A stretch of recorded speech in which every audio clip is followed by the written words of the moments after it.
Okay, let's get started. So we are moving to a new topic, completely new, because synchronous motors and synchronous generators are kind of a similar topic. They're the exact same machine, just the direction of power is in for a motor and out for a generator. But all the approaches that we've done are applicable. Now we're going to be using a very different type of machine.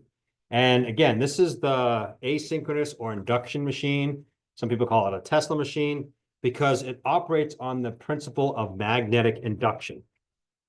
And again, we've talked about, why AC is the dominant supply system in the world and not DC. And it's primarily because of induction motors. There was obviously the transmission line losses, but once you can see how induction motors really make things easy, it's sort of a no-brainer and probably will be that way for as long as I'm alive, that AC induction motors will sort of rule the roost and kind of keep the system at AC. So they're incredibly simple, very basic. They have moving parts and windings and all that stuff, but you don't actually have to have any communication between the rotating part and the stationary world. So they're very basic design. They're rugged. They last 20, 30, 40 years if you've got them in reasonably clean environments. Very cheap. You can buy big horsepower motors for a pretty low price. And there's essentially no maintenance. Obviously, that changes depending on the importance of the motor. So if it's an incredibly important motor, you're probably going to do more maintenance on it to keep it in good condition. And generally speaking, the maintenance on an induction motor is maybe repacking the bearings if you can. A lot of bearings now are permanently shielded. So you may want to replace the bearings, but it wasn't that long ago. And you can take a look. You actually had these little oiling spots where they had little cups at the end of where the bearings are, and you could pour oil in them. And over time, that oil would trickle down in the bearings. And so once a shift or twice a week or whatever it was, people would just put new oils in the bearing and the bearings would last forever. The newer permanently sealed ones are very efficient, but obviously as the lubrication wears out, you're going to have to change it. And so you used to be able to pack bearings, and I don't know if anybody knows what a grease fitting is, but on certain cars, I don't think they make cars anymore with grease fittings. You could actually pack grease into the bearings, and that again would help prolong the life of the bearings, but it required maintenance. And so now what you see is you have these permanently sealed ones. There's no way to add grease in there. The grease is better quality, so it lasts longer, but they won't last as long as something that's a well-maintained bearing. So incredibly easy maintenance. You might want to blow the dust off them every once in a while if you can.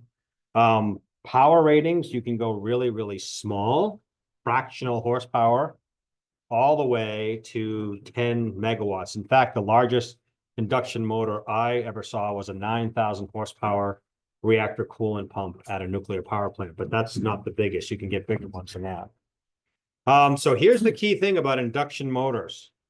Its speed is dependent on frequency, just like in synchronous machines, so that's not so unique. Same thing with the number of poles, right? So the number of poles on a synchronous machine determines synchronous speed. Here's the biggest difference, though. The actual speed of operation is dependent on how much load is applied on the machine.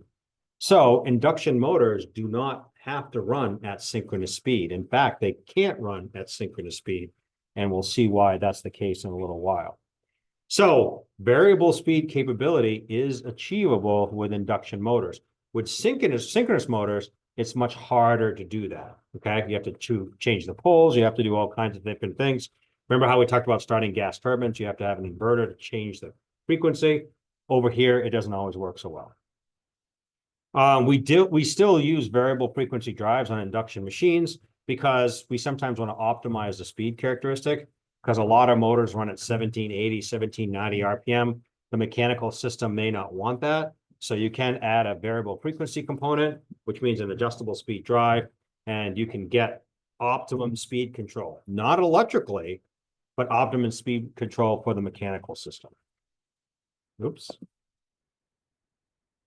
So you have the same basic principles of a synchronous machine. You have a stator and a rotor, and inside the stator, that rotating part is going to have or exists a set of windings, okay? And there has to be an air gap between the stator and the rotor because obviously we don't want the rotor shaft to rub onto the stator, can cause us some problems. There's only two types where we talked about round rotor and we talked about salient pole for a synchronous machine. Over here, we can still have the same concept of a salient pole machine, but instead of having a DC applied to it, we need three-phase AC applied to it. That's called a wound rotor induction machine. Some people in the newer technology call it a doubly fed induction generator. You see those on wind turbines. And if you have those applications, you need three-phase windings, which means you need at least 3 sets of independent windings to go ahead and make that work. Most of the machines that you'll see in typical use will use this aluminum bar that are shorted. That's called the squirrel cage, and then you wrap windings around that. So by far the most common one is this squirrel cage machine. So here's the squirrel cage rotor. Let me see if I can move this out of the way here. And you can see that, I don't know why they call it a squirrel cage. It looks like a hamster wheel, but you know, who knows what the ideas were 100 years ago when they came up with these terminologies. So that's the squirrel cage. On the right, I'm sorry, on the left, I can't talk. On the left is the squirrel cage, no external windings going back and forth. On the right, you actually have winding, and it's hard to see, but because you have these 3 shiny things over there, those are called slip rings, and it's hard to see, but there's a wire that actually connects inside there. You actually can get speed control, and you can access from a stationary world to a rotating world. So on running around inside there. as much as that would be fun to see every once in a while, yeah, there's no squirrels in there, so makes it easier for us. But over here, you have carbon brushes that run along the slip rings, and that's how you convey electrical current back and forth into this rotating world. Because if we're stationary, we want to make sure. And so that's the only difference between squirrel cage and a wound rotor is you have an accessible set of 3-phase windings, where a squirrel cage, you have no access externally. Here again is the 3-phase machine, but this one you can actually see the slip rings, and this one shows the brushes. Anybody know what that is right there? Let's see if I can pick on our mechanical engineering friends. What's that? Oh. Or brake. You wouldn't want to break the motor, right? Unless you had like an elevator. When you take metal and you bend it, what does it do? It's a spring. That's all it is. You look closely over here, that's made out of carbon. That's running along that slip ring, and carbon is a conductor, but carbon wears over time, right? If you're running against something, even if it's a pretty smooth surface, over time it's going to wear. And so what ends up happening is the wear pattern, it's going to wear out eventually. And then you have to keep a constant tension on it, because if you don't, that brush gets separated from the slip rings and it arcs.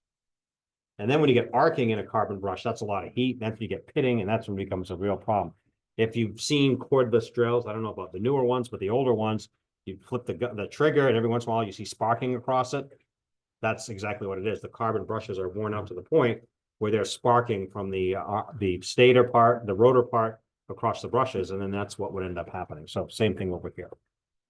So you've got your slip rings in here for the wound rotor, and then you have windings going into the machine. And so those windings are actually connected over here. Okay. So this is a wound rotor machine. So here's the thing. Here's the key difference between synchronous machine and a induction machine. So remember, in a synchronous machine, we had a stator, and inside we had a rotor, and we had a magnetic field rotating that way. The rotor itself here, that operates at, we'll call it N sub S. They operate at exactly the same speed. So regardless of the load of a synchronous machine, it's going to try to maintain that speed. So if it's a 2-pole machine, that synchronous machine is going to operate at 3,600 RPM unless it's overloaded and then it just can't do the force. The difference in an induction machine is on the rotor circuit, I have 3 sets of AC windings. I don't have any current going in there directly, right? Because there's no external connection. So what I have to do is induce a current through a magnetic field that jumps across the air gap. Remember a transformer?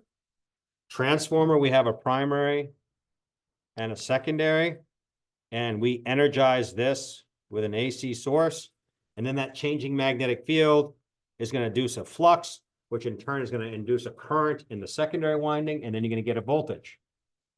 The induction machine works on the same exact principle as a transformer. The difference is the secondary is rotating. Okay?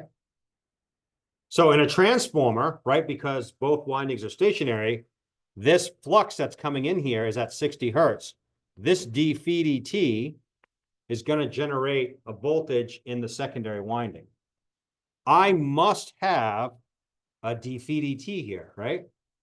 So if I have a winding that goes in, or it goes in on the bottom and comes out on the top, I have to make sure that I have a changing magnetic field seen by that. Well, in a machine that is an induction machine, I still have, oh, what just happened?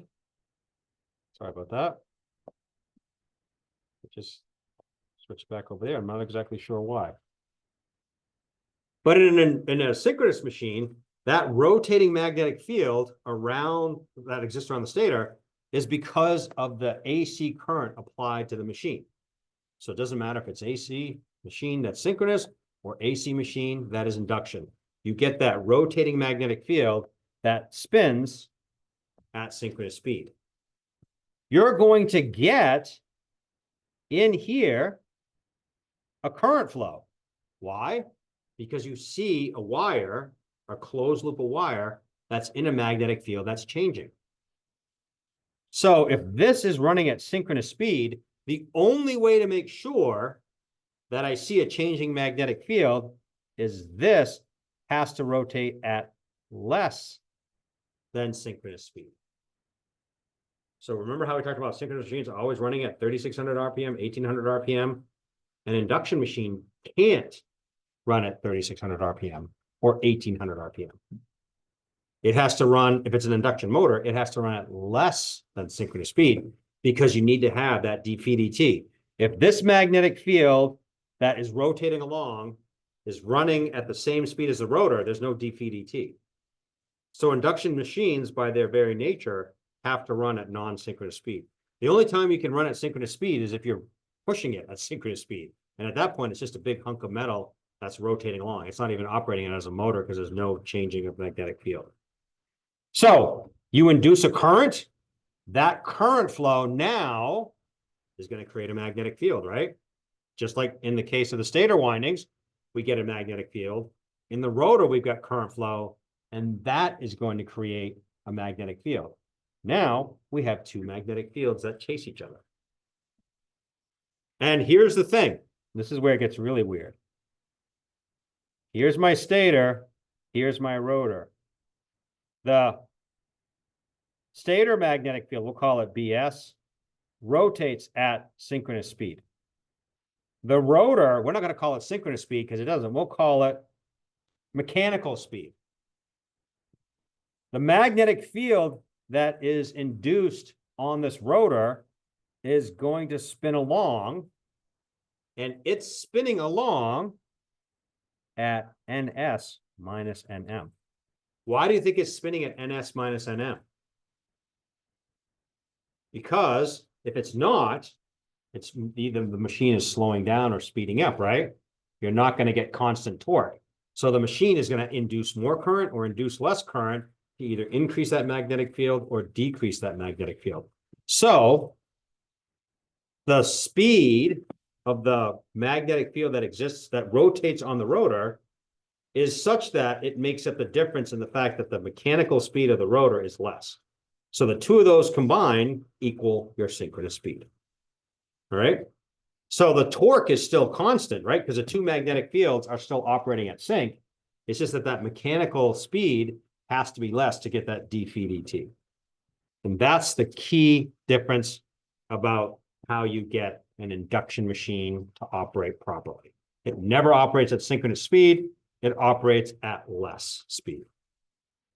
That's kind of what's summarized here. It can't run at synchronous speed.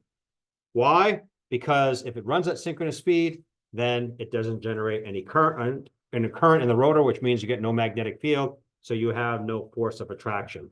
Once the speed starts to drop, now you're inducing a magnetic field, a changing magnetic field on the rotor circuit.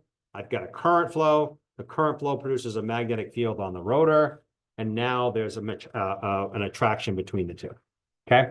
And then you can produce some torque. So to summarize that, let's see if I can move this down. Whoops, over here.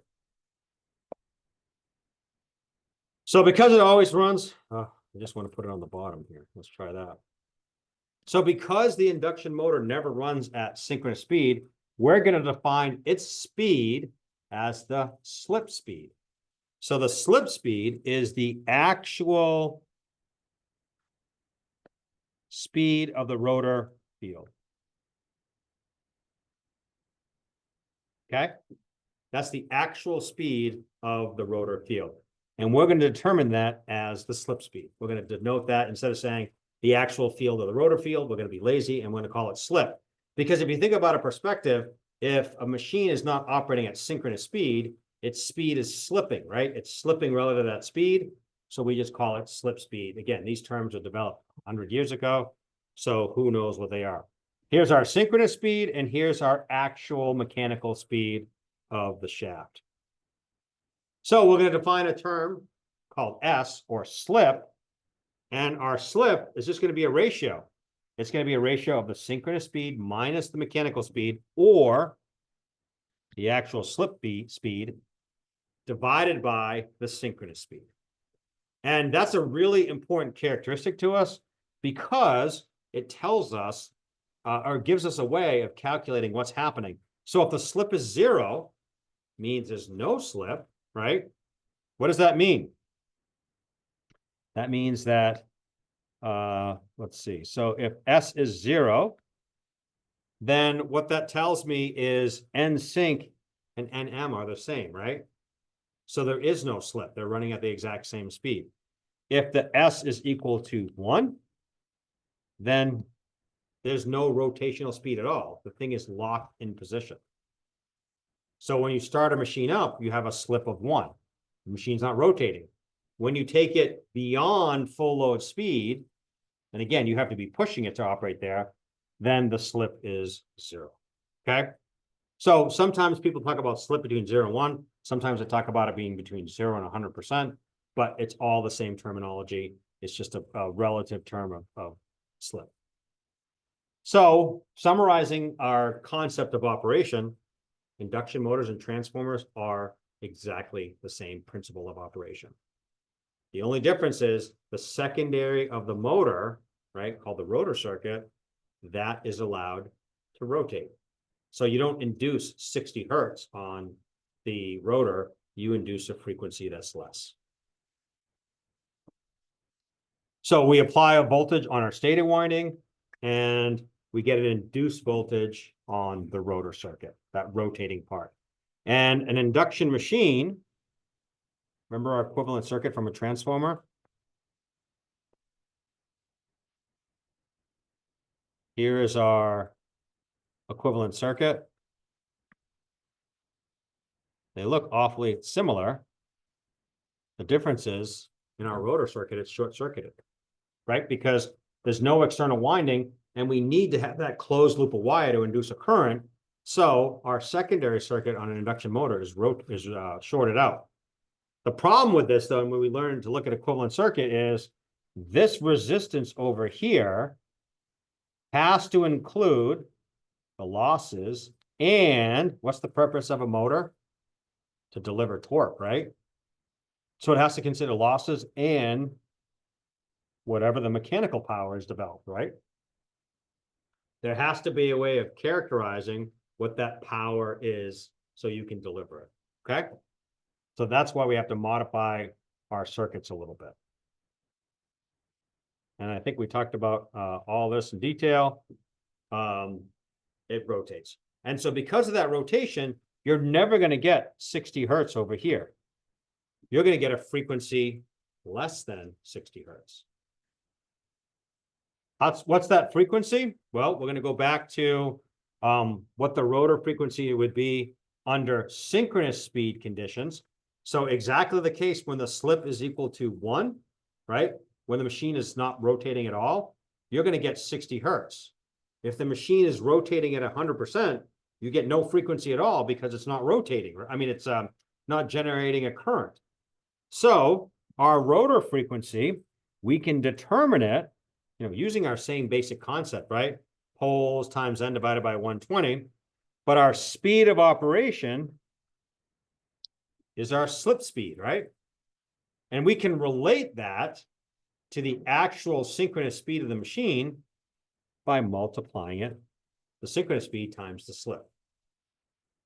So the AC frequency that you're going to get is going to be the frequency such that you can get that magnetic field on the rotor to make up the difference between synchronous speed and mechanical speed. So it's not uncommon to have 1 hertz, 3 hertz, or something like that on the rotor circuit. Really, really, really low frequencies until you start it up, and then it's just like a transformer, right? It's not moving, so you get 60 hertz. So what would the frequency be of the rotor induced voltage at any speed? We already talked about FR equals S times FE. Our electrical frequency is 60 hertz. We multiply that by our slip, and then we get the rotor frequency. Under block rotor conditions, rotor frequency is the same as electrical frequency. When we are at synchronous speed, there is no electrical frequency, right? Because S is equal to 0, so our rotor frequency is 0 because we're not inducing any current. All right, so let's take a look at an example. And we're just going to look at the first couple bits. We're going to look at some speeds, and then we'll try to figure out what the shaft torque is going to be. Again, try to develop our power equals torque times omega. So we have a 10 horsepower, 4-pole, 60 hertz Y-connected machine. This doesn't have any relevance to the problem, and neither does that, right? We only really need, if we want to know the speed, all we need is this part. That's going to give us the synchronous speed. And this part right here is going to give us the actual mechanical speed of operation. So we can answer 1 and 2. 1 with just that part.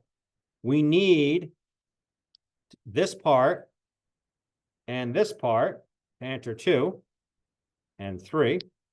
And then for part 4, we need that and that and that to enter part 4, because we have rated load. It's delivering 10 horsepower. And that's what motors are rated for, right? We talked about that once already in this class, but motors are rated based on their output shaft capability. So our mechanical engineering friends don't need what the power rating is, at least in North America, they don't. So they want to know what the horsepower rating is of the motor. What is the actual mechanical shaft torque it can provide?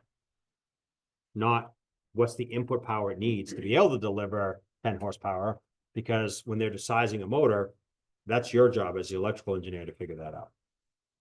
All right, so here's our synchronous speed, 4-pole machine, 120 times the electrical frequency divided by the number of poles gives me 1800 RPM. My mechanical speed of operation, not the slip speed, but the mechanical speed of operation is, you're just solving that equation, the slip equation. So you're solving it for mechanical speed. So 1 minus S times NS tells me that this operates at 1710 RPM.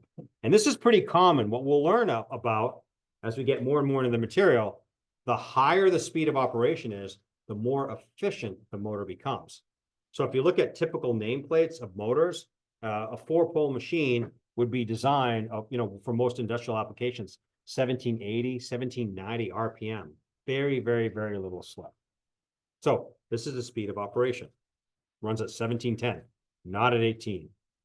The electrical frequency, which again is the frequency of the AC source on the rotor, that is going to make up the difference between 1800 and 1710, is 3 hertz, right?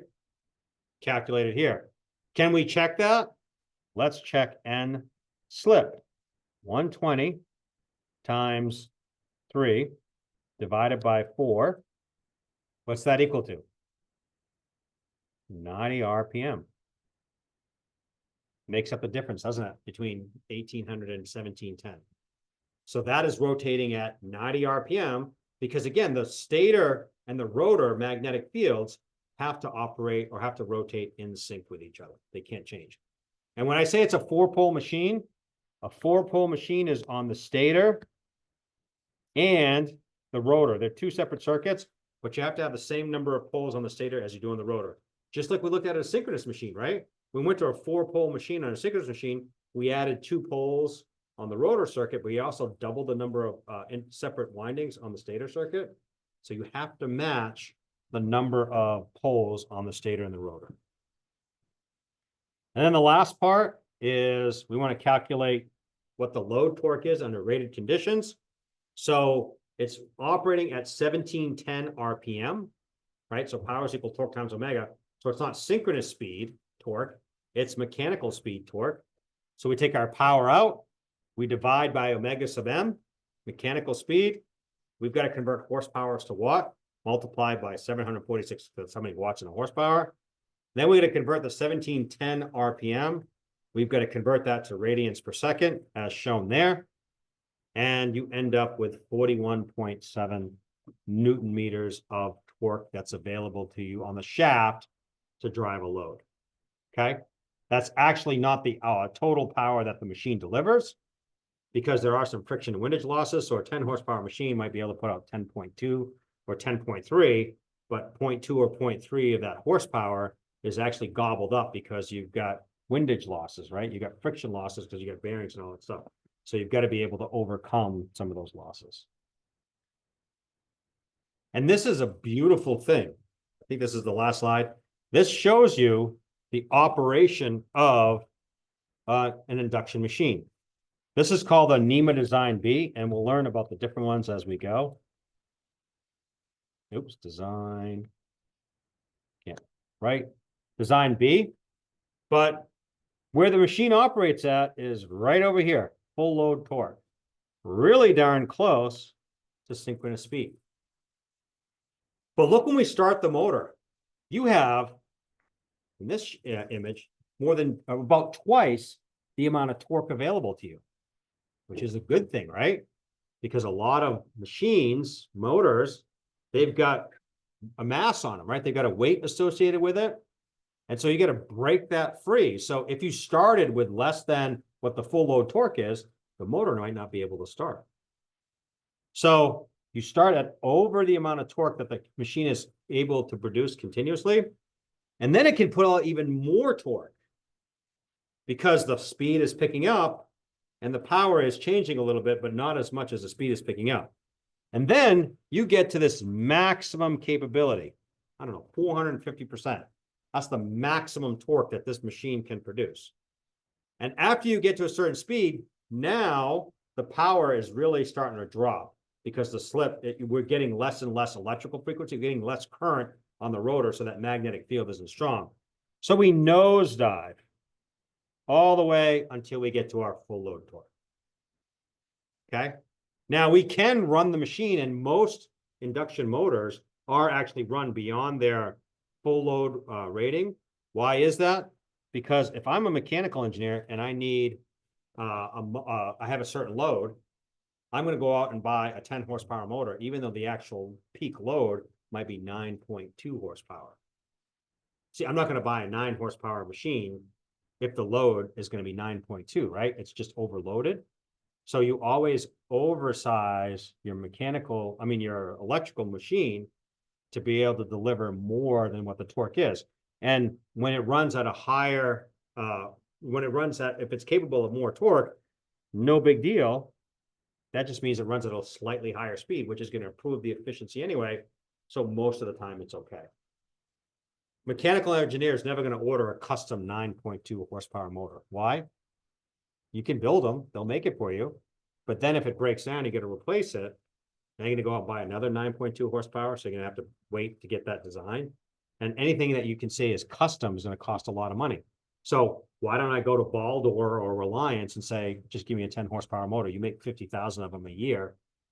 So they've optimized the design. They know exactly the coil of wire. They can buy all the wire. They've got their technicians trained on how to install all this stuff. So they can do that stuff lickety split very efficiently. Whereas if you said, no, I need 9.2, now they got to get their engineers designing things and they've got to change a lot of parameters. So you just buy a standard motor size.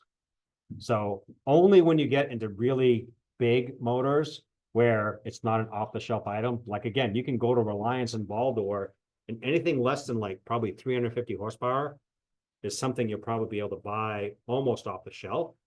Once you start pushing 350 horsepower, now you're talking much higher voltages, and those get to be a lot more custom. So at that point, you can specify whatever you want, but I still wouldn't suggest, 372.6 horsepower. Why not go to 375? Or buy a standard one that the manufacturer's already said, this motor is good for 400 horsepower. You need 372.5. We're not going to sell you a 375 because it's going to cost you 5 times as much as buying the 400 horsepower motor. So just buy the 400 horsepower motor. So yeah, if you overload a motor, it just gets closer and closer to the synchronous speed, which means it runs more efficiently. Never runs at synchronous speed, but it runs more efficiently. Now, that could be a problem because our mechanical engineering friends, you ask them, like pumps, there's something called pump runout. So if you overdrive a pump, you push it beyond what it's capable of doing, then you can get cavitation, you can actually get all kinds of problems. And so you can't just go ahead and say, well, throw on a 3,600 RPM, right? That works even better. So you can't get, you can't get something for nothing, but most mechanical systems, if you're going to put a 1780 or 1790 RPM motor on it, it can run at 1792 or 1796 or something like that without any problems.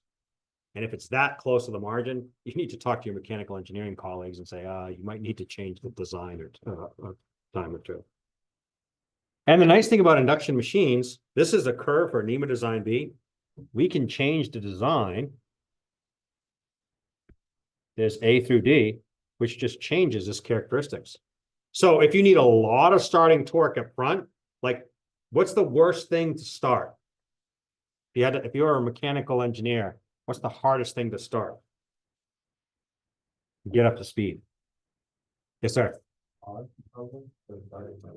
Well, I'm talking about electric, driving a mechanical load. And you're going to keep this, you're going to start it. What's the hardest thing to start?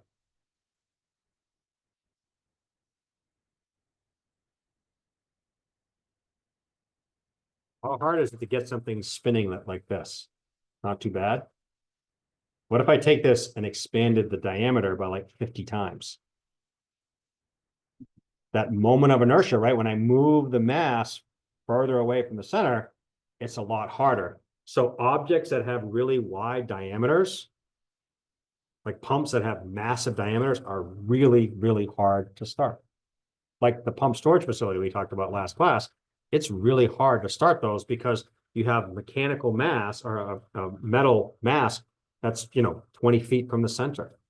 So the larger the diameter is, it's harder to start. So one of the hardest things to start, sounds crazy to say this, but a fan.